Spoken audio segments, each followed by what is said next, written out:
biz? This is the biz. What's up, everyone, to What's the Biz 559, the podcast that loves to talk about extraordinary individuals who inspire us with their passion and resilience. Today, we have the privilege of hosting a remarkable guest. And he is not only my childhood friend, and not your average superhero. He is a real-life, 4-time American Ninja Warrior, a 4th grade teacher, a devoted father of 2 lovely, beautiful girls, a loving husband, and also the owner of TS Elite, which is a sports and fitness gym located in Visalia. So guys, today, I want to introduce you to Brandon Dodson. What's up, B-Dots? Not much, man. How's it going? Good. Excited to be here. Excited to share some news, share my story with everybody. Yes. You have a lot going on. Your resume is quite remarkable and long, and you just have your hands dabbled in everything, and I love to see it. Thank you. Definitely good for the community. I try to really stay busy. A lot of the stuff I do it just happens. Yeah. And I just rock with it for the most part. Yeah. Remind me, you're a native of Central Valley, right? Tulare? Yeah, I'm born and raised in Tulare, California. Okay. All right. Oh, yeah, Tulare boy. Yeah. We go back. High school. Yeah. And you graduated what high school? Tulare Union, TU. Did you? TU. Why do I think you were a Mustang? You started off being a Mustang. You were in school. Oh, okay. I forgot. Okay, a couple of years different there. I want to get into it. Yeah. But you ended up graduating from Union. Yeah, I did. I ended up transferring there my junior year, and I finished up over there. Okay. Where'd you go to college? I went to College of Sequoias for 2 years. Mm-hmm. From there, ended up earning a full-ride football scholarship to the University of Montana. Go Grizz. Oh, nice. Tell us about that. Montana was different. That's right. You did go to Montana. It was. Yeah. When I went there initially on my recruiting trip, it was foreign. It was new. When I got to the airport in Missoula, I seen grizzly bear, mountain lions, and we're from out here. So I'm like, I don't know where I'm at. The grizzly bear is different. Yeah. And so I get there, and it's like a Tuesday. Mm-hmm. And so nobody's in town. It's the beginning of summer. Everybody had went home. So the vibe wasn't what I was used to. It just looked like, okay, beautiful scenery, not much to do. But the football atmosphere in the stadium was crazy. So I knew with people, it was live. Once I got home, my dad was like, what you think? I get to talking, and he looks at me like, oh, he didn't like it out there. No. I'm like, I don't know. But my heart told me to follow through. Okay. Talking to my brother, my coaches, they thought it was a good fit, and I ended up loving it out there. Really? Yeah. Stayed the whole 4 years? 2 years since I transferred. Oh, that's right. Okay. 2 years. But it was cool. Like the first people I met out there, those are like my brothers now. We talk and communicate every single day. Met my wife out there, met my lifelong friends out there. Sweet. Yeah. What about the weather? The weather, oh my God. So my first year, everybody was just like, oh, you think this is cold? Just right. I'm like, man, I'm freezing out here. In Montana, I learned the difference in how you describe weather. Right. So you get from like chilly in the morning, nippy in the evening, to, oh man, it's cold, to there's freezing. Once you pass freezing, then it gets into bone chilling. No, it's like soul chilling. What does it sound like? Can you curse on here? Yeah, of course. Yeah. Oh, okay. So it gets into what the hell? Yeah. It gets into are you serious? Then it's like, God, why am I even out? What am I doing out here? Right. Like it's oh my God. It's too cold. I don't want nothing to do with that. Nah. That's crazy. Yeah, my brother lives out there still. Yeah, he do. Yeah, and he always tells us how cold it is, and like homeless people, they try to get in trouble to go to jail so they can be warm. Whoa, yeah, they'll crazy. do like some misdemeanor type crime so they can get their meal, get the warmth when it's like below 30. It's crazy. Yeah, that's a different. It's a different type of my beast. last game was negative 25 degrees with the wind chill. Oh my God. Dang. It's like my boy Eric. comes off in a play, bleeding. And we sitting there looking like, E, what's up with your hand? Where you bleeding? Take off his glove, tip of his finger's missing. Oh, no. What? Promise to God. Frostbitten or what? I think the impact. It just broke off and he didn't know what was going on because it was so cold, huh? Wow. It was I cold. have never heard of that before. That is I didn't either. crazy. I was through after that. It was, Yeah. That's a was bit through. much. Yeah. yes. And To know your finger. Traumatizing. to know your finger. And you can't sue nobody or nothing. Man. No, The weather just what's Mother funny is, Nature. the next drive, it was like a long series. And so my hands lock up. It's a play. The running back runs at me, and I'm running full speed to blow him up. And in my mind, I just think Eric's finger. And so I like hesitate and just shoulder roll. Oh. So when we watched film later, everybody was like, "What happened?" I said, "Bro, I thought about his fingers. It was not worth it. I'm sorry.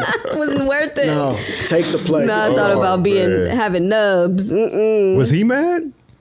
Eric was a weird kind of dude. Yeah. He wasn't Oh, man. as much, but he couldn't feel it. His biggest thing that he tripped out on was at halftime they were messing with his finger and they were like snipping. And one of the trainers was like, "Oh, that was the bone." Ooh. And that's when he was just, See. No, man. Yeah. That's doing too much. yeah, getting cold. So then you came back to California because this is the Yes. sunshine, the golden state. Yeah. And so you started off, did you get into, because you're a fourth grade teacher. Mm-hmm. So what came first? American Ninja Warrior, fourth grade? Like, did you study to be a teacher or? No, like I hate school. Yeah. I hated school. Really? Yeah, like when my parents found out that I wanted to teach, like my family still was like, Like, really? And Yeah. you're amazing at it. You've been on the news. Like, Yeah. they've had interviews on you, and that is your calling. If Yeah. you don't know that by now, which I'm sure you do. But So, but what sparked that though? So originally, before I went to Montana, I was like, okay, let me make some money before I go to college. Mm-hmm. So I started working at Pro Youth Heart in Visalia, an after-school Okay, yeah. program. okay.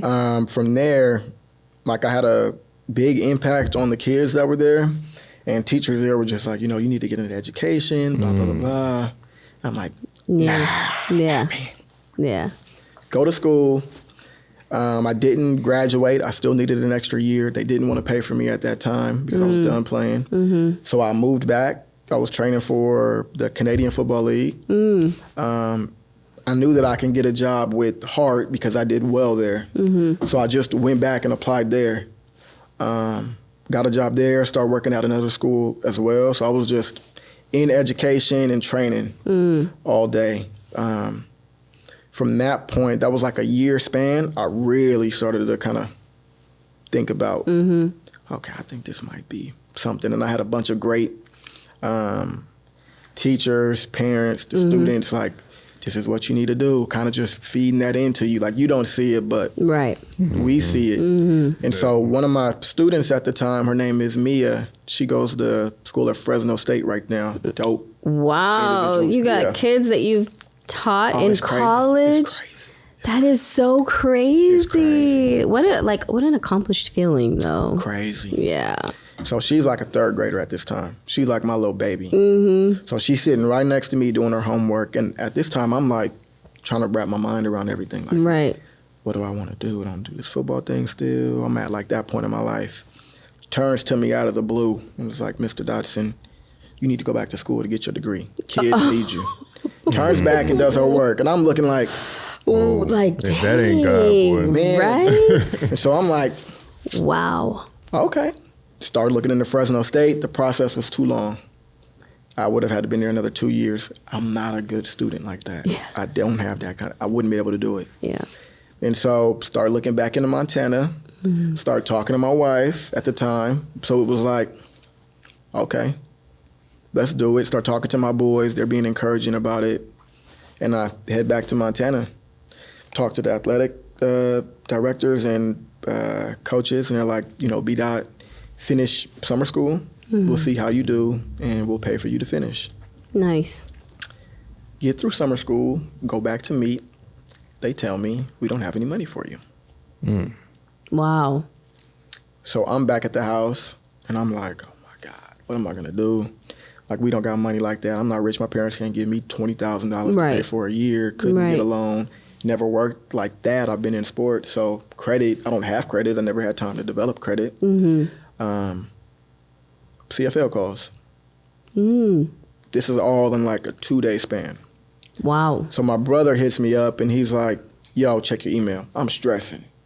Check your email. I'm like, bro, I'm like, did you not just hear what I told you was going on?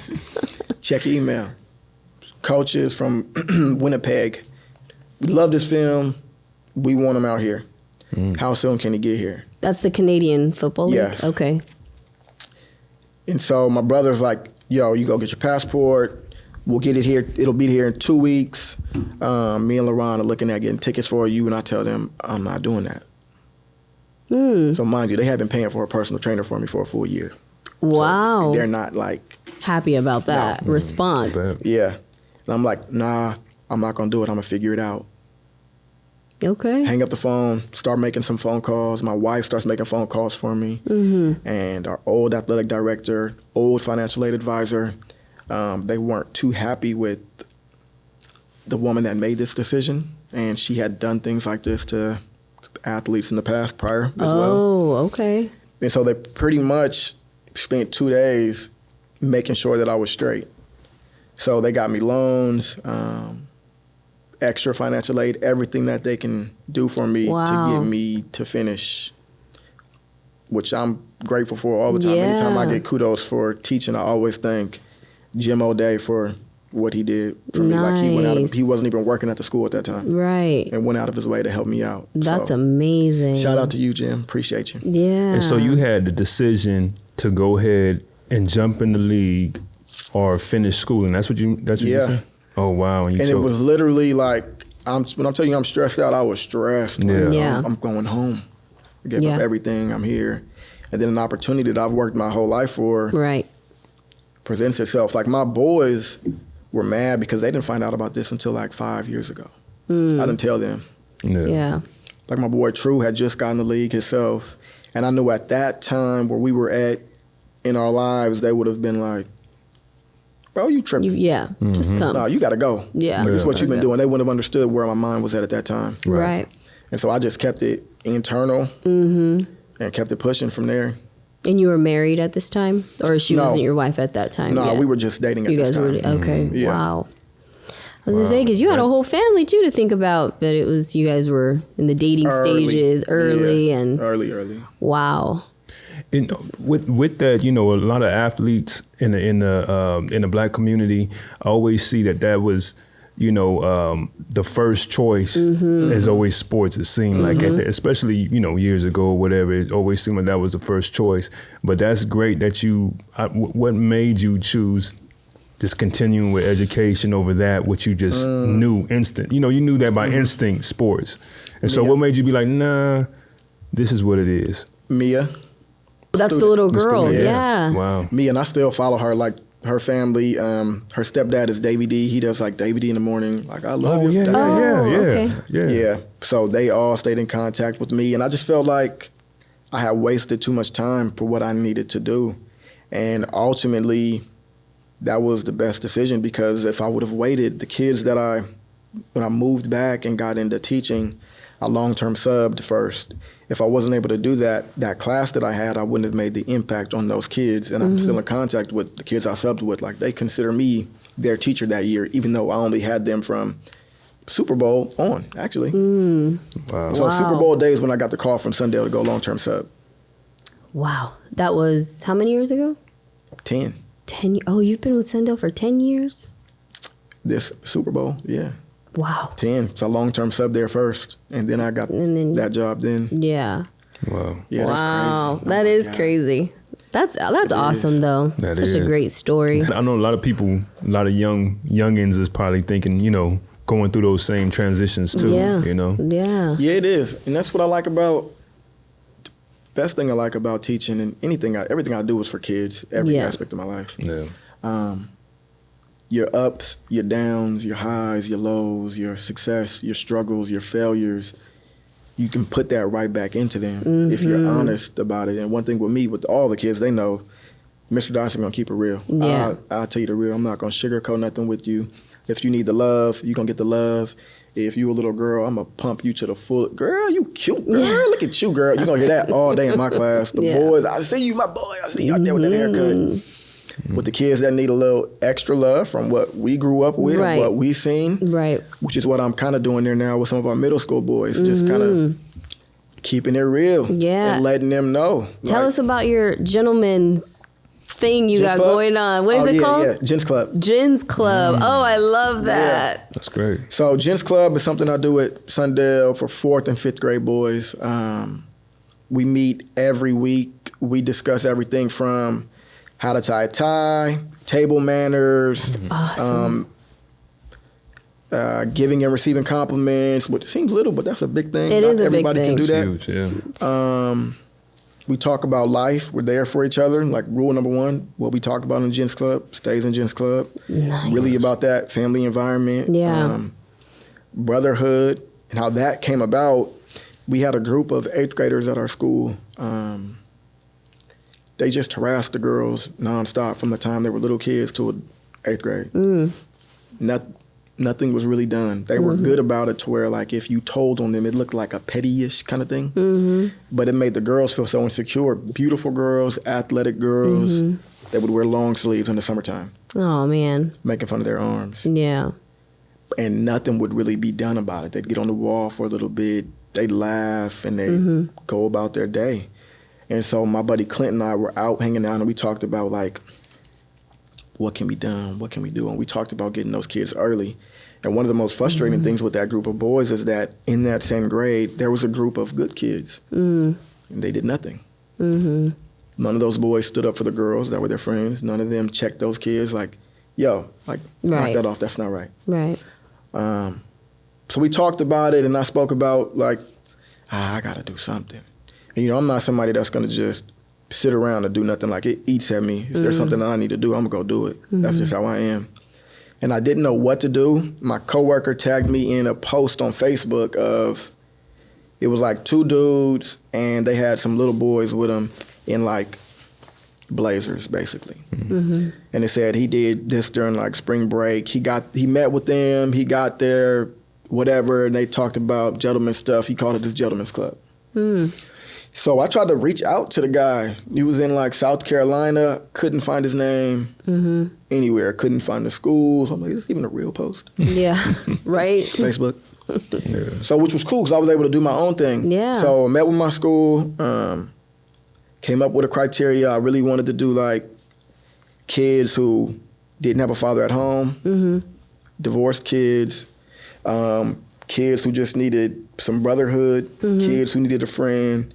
Not necessarily the bad kids all the time, but just that group of kids, and then anybody else who wanted to join. And it ended up just taking off. Yeah. And this is like my 5th group, I think. Nice. 5th group of kids. That's so needed, man. Yeah. That's great. That is amazing. It changes every year. Yeah. It's like during COVID, we still met on Zoom, and that was more so just like mental health check-ins. Yeah. Like, I don't need to worry about you being a gentleman right now. Let's make sure your mind is right. Right. Get you some connectivity. And it's been cool. Yeah. Hopefully other schools been doing it 5 years. It's been in magazines. I don't see no other schools doing it. I don't know why. I don't know why y'all not doing it. Yeah, it's so needed. We got to bring it to them. That's what it is. Yeah, and that's your calling right there, man. That's dope. Yeah, and it takes passion. That's so dope. And somebody to meet with them, and we do a lot. And like they earn a trip at the end of the year. The past 3 years, we've gone to the Tulare Golf Course. Okay. So they get to work towards a meal, and these boys are in there ordering ribeye steaks, whatever they. And using their table manners that you've taught them. Manners, for sure. I love that. Yeah. That's so awesome. It's cool. And they're there for each other. Like, they'll check in with each other. One of the kids he was going with his dad for the weekend, and he was nervous about that. He was like his dad's other kid. Okay. So the other siblings would pick on him a little bit. So we met on Monday.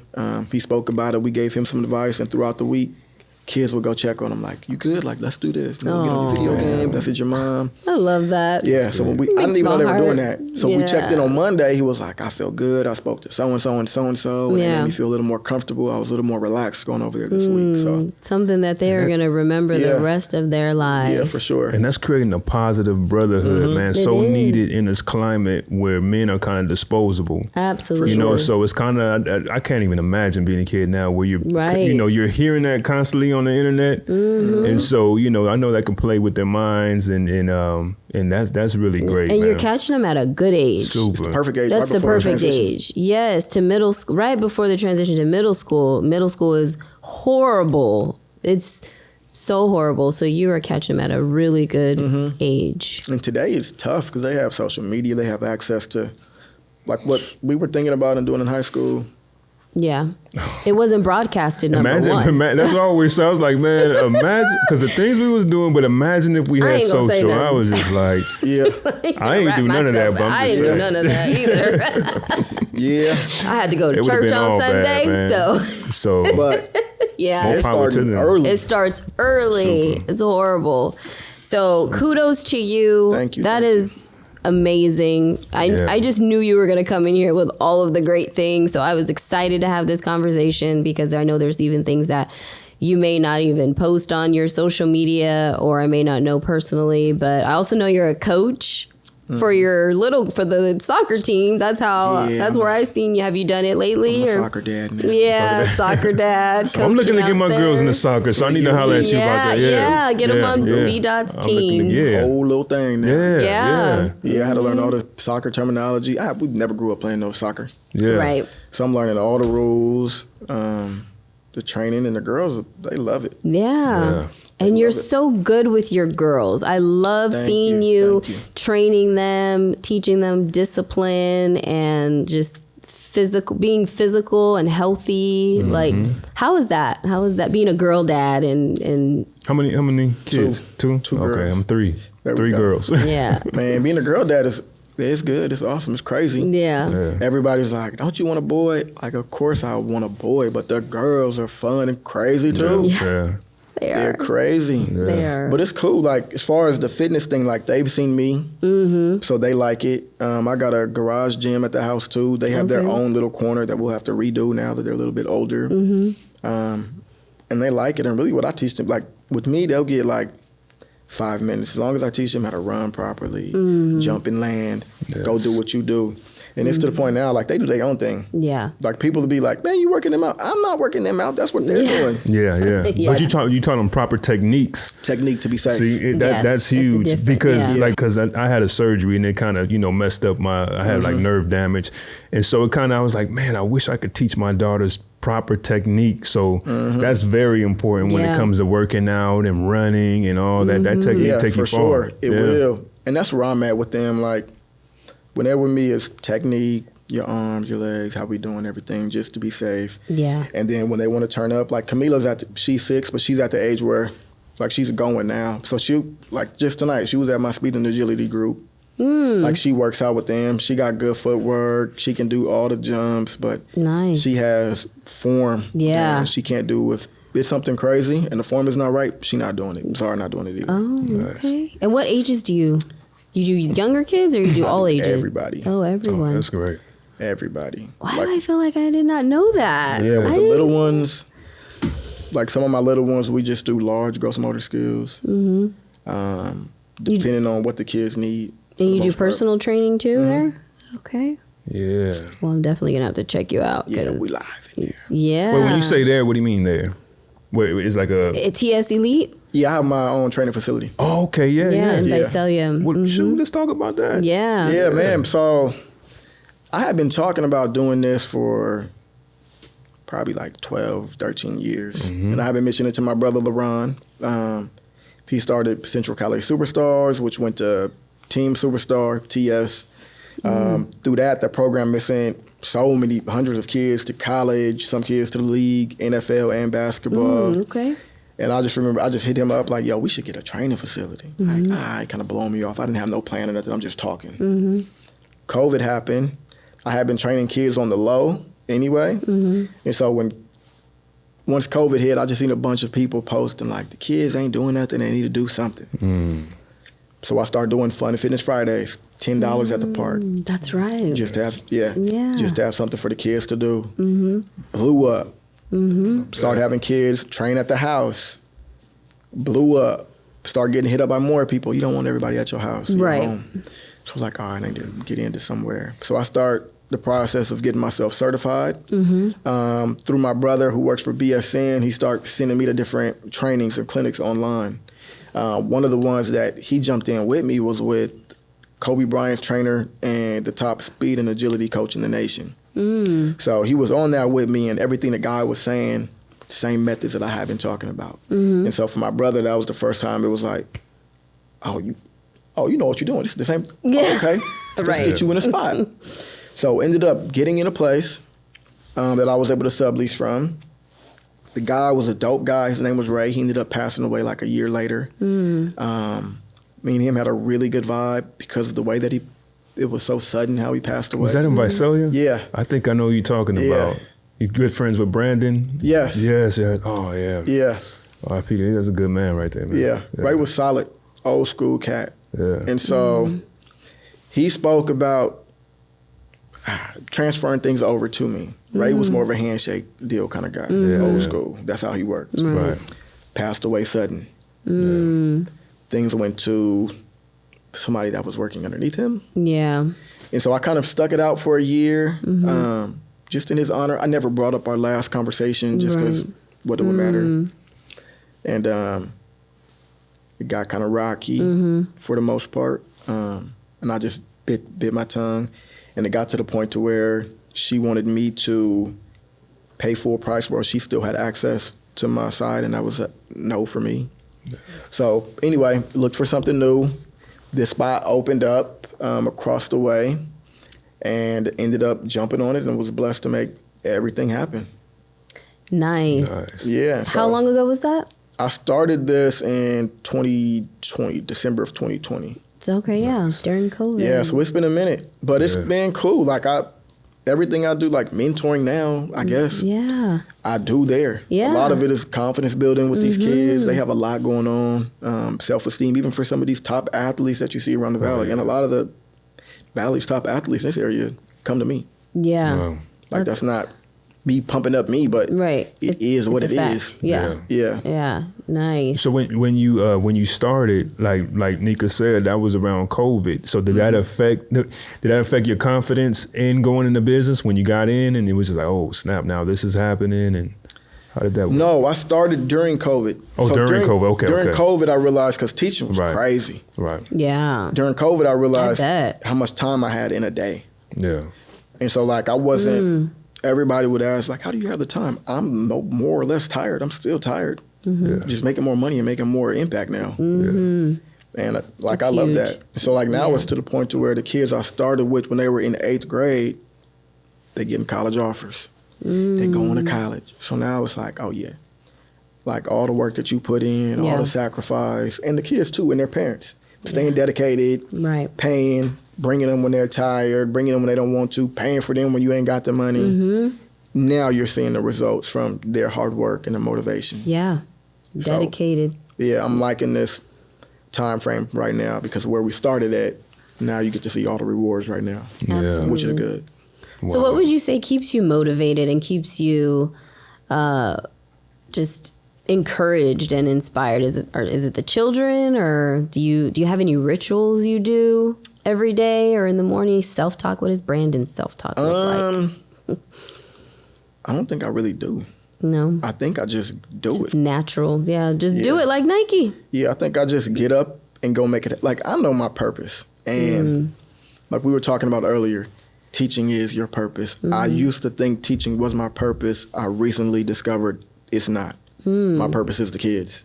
Yeah. Because if it was just teaching, I wouldn't be mentoring at my gym. If it was just teaching, I wouldn't be going to schools fighting for kids that I don't have anymore that aren't in school. Right. So it's not just that. I think it's just, I'm just for the kids. And so because I know that, there's nothing that anybody can say to me, do to me, talk about me. it don't matter because I know my purpose. My purpose is for these kids out here, and I'm going to go to bat for them. I love them enough to tell them the truth about themselves. I love them enough to be an advocate for them. I love them enough to pump them up. I love them enough to keep it real with them. I love them enough to, regardless of what your parents say, this is what, what we need to be doing. So that's what I get up and keep it moving. And the work has to be done. I think that's probably my biggest thing. Work has to be done. It has to be done. Yes. You sick, you hurt, you tired, whatever. The work's still going to be there. You might as well go knock it out. Somebody got to do it. Complaining ain't going to get it done. But so when you was younger, you had this same kind of motivation for yourself, or was there a pivotal moment that sparked this? I had it towards certain things. I think I was always busy with athletics. Like I never took a break. I did everything, and I always wanted to be there. Like with any coach I've ever had, they've always said the same thing. Like it was never like a grind for Brandon. Like he wants to be out here. He wants to do this. Like I had to be going and doing something, which I think is crucial and like a really good reason of why to put your kids in sports and keep them busy. So when they're adults, when you stop moving, it feels foreign. It feels awkward. It feels like, something off. I got to go do something. And so that's kind of what. That's huge. Yeah, that's really what I've been on, man. That's great, really. Man. That's great that was just in you like that at such a young age. Right. But I had people help. I had people for sure around to help do that. Big family, push you through. Good parents, push you through. Crazy grandparents, push you through. And so, like, all that helps. It's a community. Yeah. And that's the biggest thing. And one of my things, too, like, you have other coaches, you have other teachers, you have other peers. I'm just trying to be a piece of the puzzle. Right. I don't need credit for everything. Like, it don't all belong. It doesn't belong to one person. Right. It's just a little piece. Just a part of the village. Just a part. Take a village. It really does. Also, like, whenever I hear your name, I always hear American Ninja Warrior. So what's some, like, you were on the show? I was. How did you even get to that point? Were you training for it? Were you like, I want to be on that show? Or how did that come about? Actually, in college, when I first started watching it a little bit, and you know how it is. You watching it, it's like, man, I could do that. You could do that. I say that, but I really can't. I know I can go do that. So, I told Donald that all the time when we watched that show. I could do that. Man, it looked like. No, I can't do that. Some things you just know you can't do. How many people watching on their couch eating food like, man, I could do hot that. Hot Cheetos, talking about, I could do that. Oh, that show was crazy, man. So I went to a gym in Clovis. My wife took me to on my birthday and did cool. And she was like, apply for the show. I'm like, okay. Apply for the show. I get on. It's not really a ninja gym out here. I didn't know what to expect. I go on there. I'm confident and I'm an athlete. Easy to me. Easy. Get through the first thing, second thing. In the water. I'm like, no, this is not it right here. What is up? Man. Train, do better the next season, do better the next season, do better the next season. But it's TV makes it look easy. It's not. Right. No, you can tell that's not easy. Everything that takes some crazy strength. It's higher. Yeah. A lot of it is like luck of the role for certain things. Yeah. And people get jacked up on that show. Like, clearly, I have stitches. I had stitches from the show? Wow. Oh, like, they only show 17%. You don't see any of, like, the injuries. Like, people get... I bet. They do. Where'd you get the stitches from? Or what were you doing? St. Louis. What is that? Ninja Warrior in St. Louis. In St. Louis. Okay. Yeah, so that one was crazy. Like, I wasn't even going to do it that year. But I signed up. We were going to film the day the world shut down. So literally, we get out there. I think the Lakers had a game. They canceled their game. Disneyland shut down. And we're doing like all the filming prior to. We're going to run tomorrow. Everything is set up. They call us into a tent, tell us every sporting event has shut down. We don't want to be the only one. Oh, wow. It. Oh, wow. Yeah, world shuts down the next day. Yeah, that's like in March, right? Yeah. Yeah. And so they hit us up in like June. Like, we're gonna do it. You can't tell anybody. You can't tell family. You can't tell friends. Oh, shoot. Yeah. That's insane. Crazy. It's like Just the said- CIA. Yeah, it was. You can't tell them where. Oh, dang. Right. Yeah, it was just, we're gonna be here. You gotta go get a COVID test before you leave. Once that's clear, you fly. As soon as you land, you take a COVID test. If it comes back positive, you locked in your room for 14 days. Oh, shoot. They were not playing around. No, so we get out to St. Louis. It's a group of us. And this was around the time when, like, the racial, it was 2020. It was when, like, everything seemed to be happening. George Floyd. Yeah. Madoff, like, all that stuff, like, that time period. So it was, like, tense in America. Yeah. So in that season, if you watch St. Louis, it's a lot more color on St. Louis. Wow. And so, anyway, we get out there and it was weird. It was like everything was still shut down. So we were literally the only people in the city. It was weird. It felt like the only people in the city. That is very weird. Yeah. But it was cool. Same time, I'm working on my method for my gym, getting super explosive. And I'm looking at the obstacle course. Mind you, I have been working out with my thing for the past like 4 months, developing my program on myself. Explosive. Never got a chance to see it with adrenaline flowing. The world is shut down. Yeah. Flowing, getting ready, looking at the course. I'm about to smash through this. I'm going for time. I don't care. Run through the first one, get to the next one, jump too high, pow. Oh, no. Out. Try to finish. I'm leaking. Dang. I think my eye's out. Oh, no. And so, That's how it felt. Yeah. And so I still try to get through, don't get through, come off. And the medic guy is like, ooh, I would stitch you up, but I think you need to go to the hospital. Oh, shoot. I'm like, let me see your mirror. Let me see your phone. Closing my eyes. Let me see. They don't want to give me one. I'm like, let me see. Just a huge gash, Yikes. cut. And then my teeth go numb up here. Oh, So I'm like, oh my God, I'm about to lose my teeth. right. Go to St. Louis Hospital. Oh, my gosh. Full of COVID people. Crazy. Crazy. Thankfully, like when I got in, I had like maybe like a producer or somebody with me, and they like snuck me in the back, and it was like a private room. So like if this is the hospital, Oh, like a room nice. here. So it was just me and the doctors. Oh, good. Well, then you lucked out on that. I did, thank the Lord. Man, thank you, Jesus. Yeah, but that was To be crazy. so far away from home and then have to go to the hospital. And at that time, too. And at that And time. at that time, Yeah. it was crazy.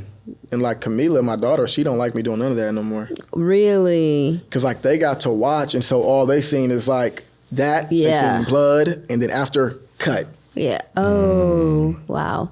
Oh, so they showed that. Yeah, oh, it's blood. They for sure show. Yeah. They show all that. It's like we Right. showing the blood. Yeah. Show the that. blood, yeah. Yeah. That's crazy. Wow, that is crazy. Yeah, that was it. But what an experience that was. Yeah, it was. I met a bunch of amazing people that I'm still in contact with. Nice. Wow.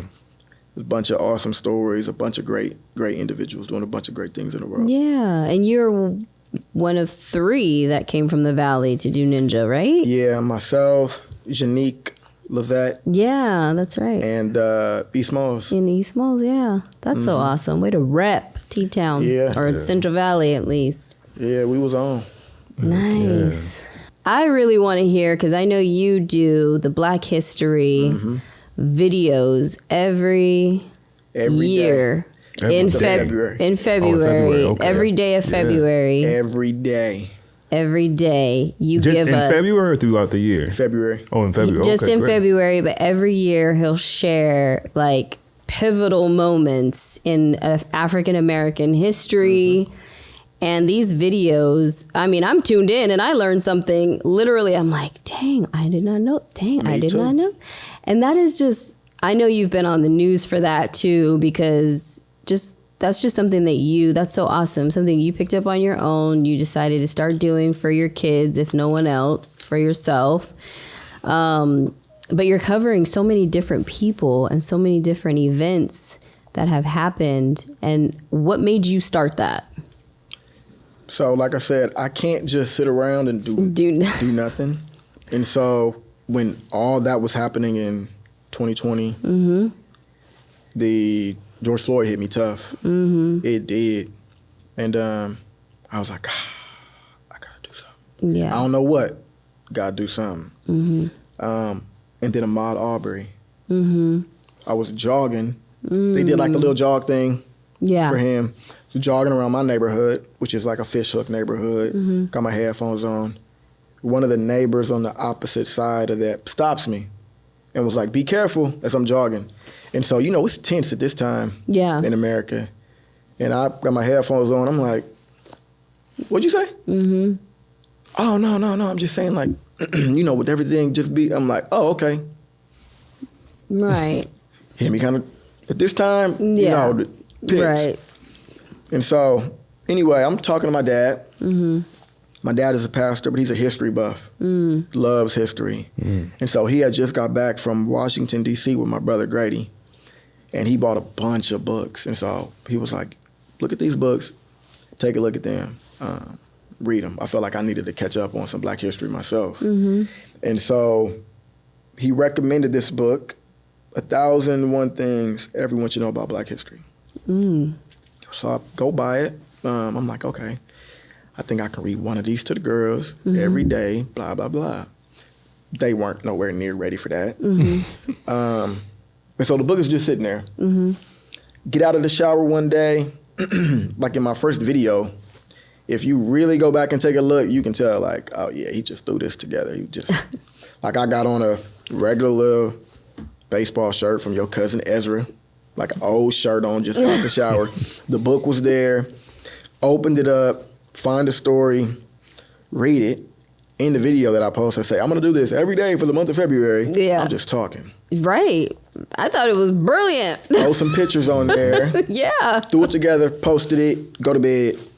Woke up, bunch of posts, bunch of shares. You said every day.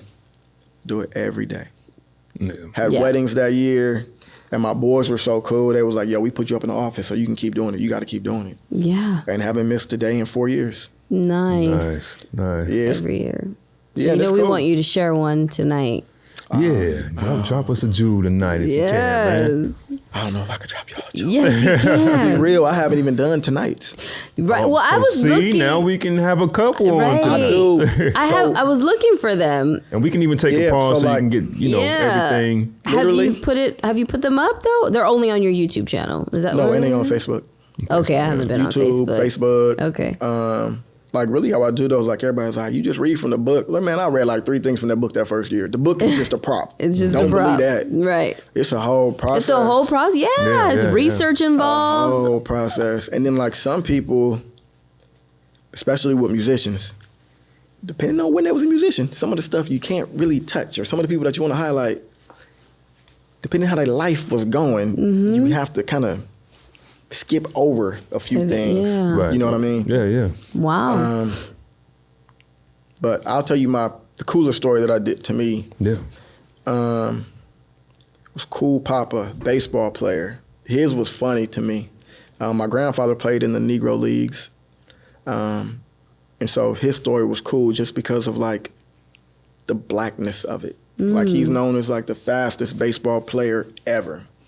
And they had all these stories of him. Just like if he went to college, he would have made Jesse Owens look like he was standing still when he was running. Whoa. Like, fast. It's crazy. Wow. Like, he hit what was it? Like, he got to third base on a single, or like a pop-up hit. And the funniest one to me that I thought was funny, it just reminded me of, like, our culture and Black people, of just legends getting told, like, man, he was so fast, he got out at second base because he got hit with his own ball. So he batted, ran through first and second, and got hit by the ball that he hit. I was like, wow. Black people. Yeah, right. I tell you. But the videos are cool, man. Yeah, give us the intro real quick, because you always do this really cool intro. Welcome to Black History with Mr. Dodson.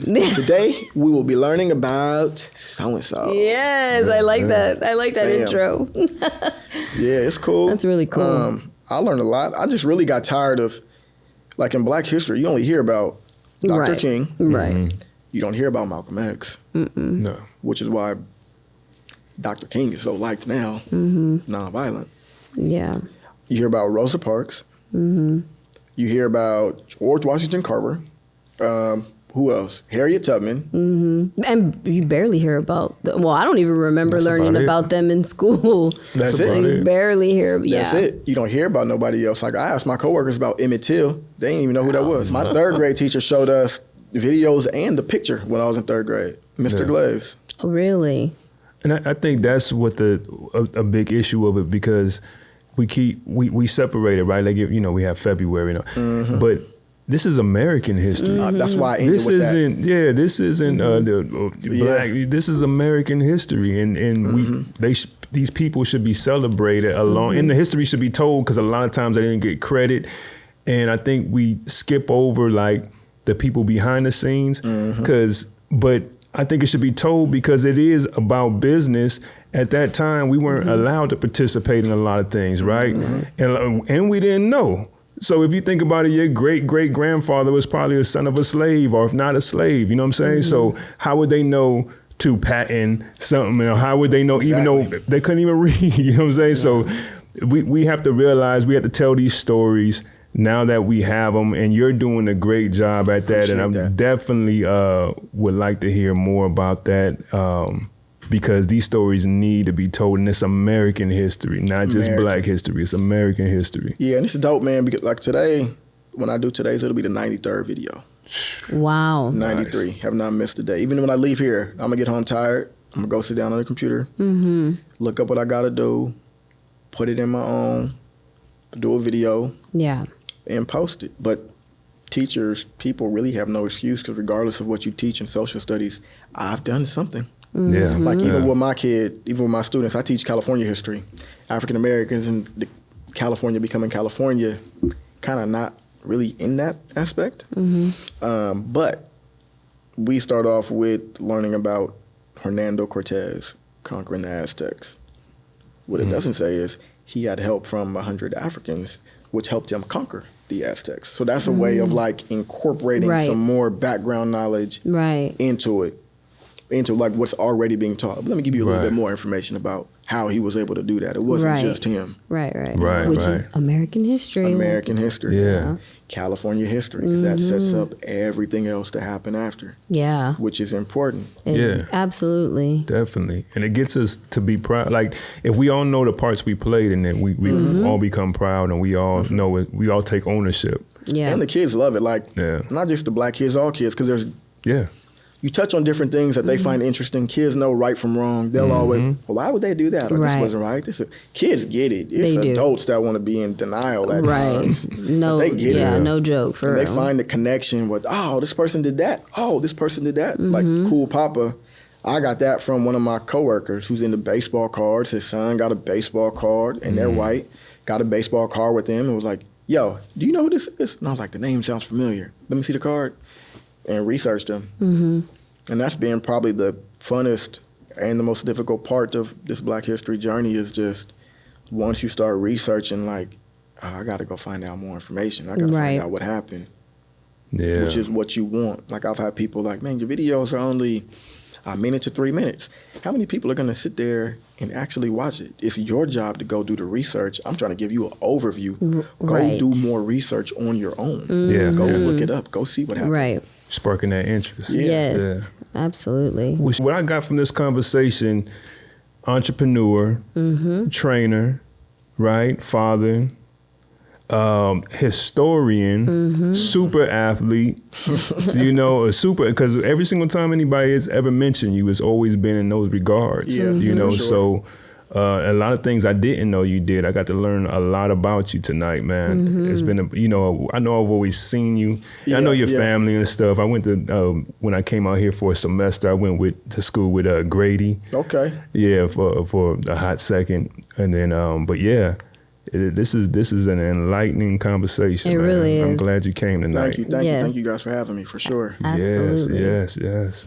So we appreciate you coming, Yes, man. sir. Yes, sir. Appreciate you Yes, sir. guys. Anytime you want to come share anything, man, Yes. you know, about your business and all that, you're more than welcome, man. We here, you know what I mean? Appreciate gotta you guys, support, man. Appreciate you guys. Keep Love what up you the guys are good doing. work. I'm so Yeah, proud of you, yeah. friend. That's Thank just you're you. just doing all the good things. Man, I'm trying, man. Yes. No, you 24 doing hours in a it. day. You are doing Oh, that's it. another thing I want to say too, is that you seen these problems and you filled them out, right? And so, like, a lot of times we talk about the problems, right? And we want to sit here and talk about it, but then at the end of the day, nobody does Doing anything, nothing. right? So one thing about the Central Valley or Tulare County, I should say, I don't want to speak about the whole Central Valley, but here we tend to complain a lot, but there's no action.